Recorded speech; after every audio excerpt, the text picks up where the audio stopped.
তাআওয়ানু আলাল বিররি ওয়াত তাকওয়া ওয়া লা তাআওয়ানু আলাল ইসমি ওয়াল উদওয়ান। ইসলাম আল মুসলিমু মান সালামাল মুসলিমুনা মিন লিসানিহি ওয়া ইয়াদিহি আও কামা ক্বালা আলাইহিস সালাম। মাননীয়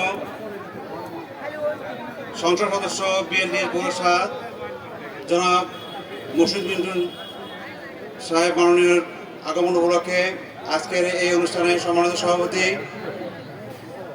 বিএনপির বিভিন্ন স্তরের নেতৃবৃন্দ, নেতাকর্মী, আমাদের স্কুলের এবং বিভিন্ন স্কুল থেকে আগত শিক্ষক মণ্ডলী এবং শিক্ষার্থীরা, আসসালামু আলাইকুম। আমরা অধীর আগ্রহে অনেকক্ষণ থেকে অপেক্ষা করছিলাম। শেষ পর্যন্ত ওনাকে আমরা পেয়ে অনেক আনন্দ বোধ করছি। আমি আমাদের স্কুলের পক্ষ থেকে দুটি কথা বলে শেষ করব, কারণ ধৈর্যচ্যুতি আমি ঘটাতে চাই না। আমাদের এই বিদ্যালয় সকলের জানা অত্যন্ত প্রাচীন, 100 বছর পূর্তি হয়ে গেছে 1916 সালে। এই উপলক্ষে আমি একটা কথা বলতে চাই। গত বাজেট অধিবেশনে মাননীয় শিক্ষামন্ত্রী শতবর্ষী প্রতিষ্ঠান জাতীয়করণের একটা ঘোষণা দিয়েছেন। আমি মাননীয় সংসদ সদস্যকে বিনীত অনুরোধ জানাবো এই ব্যাপারে তিনি যেন পদক্ষেপ গ্রহণ করেন। আমাদের বিদ্যালয়ে নানামুখী সমস্যা রয়েছে, তার ভেতর আমাদের শ্রেণীগত একটা সমস্যার কথা না বললেই নয়।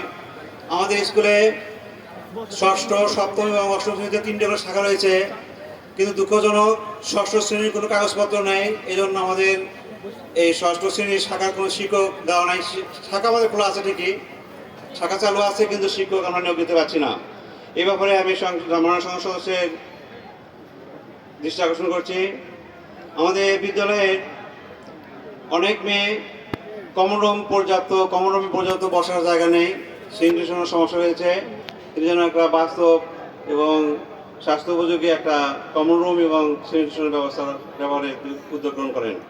আমাদের বিদ্যালয়ের পশ্চিম পাশে বিশাল জায়গা পড়ে আছে। আমাদের অর্থনৈতিক সমস্যার কারণে আমরা কিছু করতে পারছি না। মাটি ভরাটের ক্ষেত্রে আমরা অনেক উদ্যোগ নিয়েছিলাম এবং বিভিন্ন জায়গায় ধর্ণা দিয়েও কিছু করতে পারিনি। আমরা আজকে আমাদের প্রিয় মানুষের কাছে পেয়েছি। আমি মনে করি এই সমস্যার ব্যাপারে তিনি একটা বাস্তব পদক্ষেপ গ্রহণ করবেন।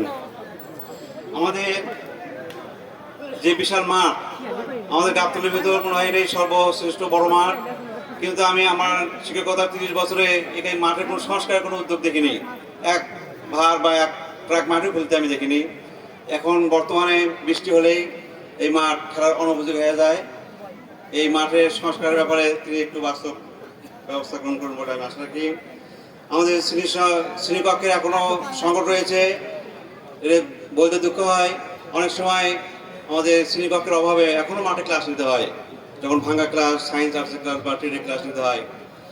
এছাড়াও আমাদের যে কারিগরি শাখা রয়েছে, এখানে নবম শ্রেণীতে এবার 150 জনের বেশি ছাত্র ভর্তি হয়েছে। 150 জন ছাত্রে একসাথে ক্লাস করার অনেক কষ্টকর। তাদের জন্য একটা আলাদা একটা বিল্ডিংয়ের দরকার। এর আগে আমরা বিভিন্ন ক্ষেত্রে ধর্ণা দিয়েও পাইনি। আমি আশা করি মাননীয় সংসদ সদস্য এ ব্যাপারে তিনি একটা বাস্তব পদক্ষেপ গ্রহণ করবেন। আর আমি জানি এই গাবতলী থেকে অনেক উত্তরে আমরা অবস্থিত, আমাদের অনেক কিছুই আমরা থেকে বঞ্চিত।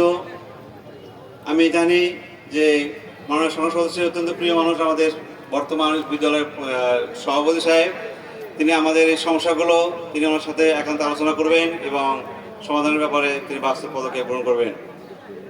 আর অনেক নেতৃবৃন্দ, অনেক প্রধান শিক্ষক এখানে আছেন, তারাও কথা বলবেন। আমি সবার সুস্বাস্থ্য দীর্ঘ কামনা করে শেষ করছি। আসসালামু আলাইকুম।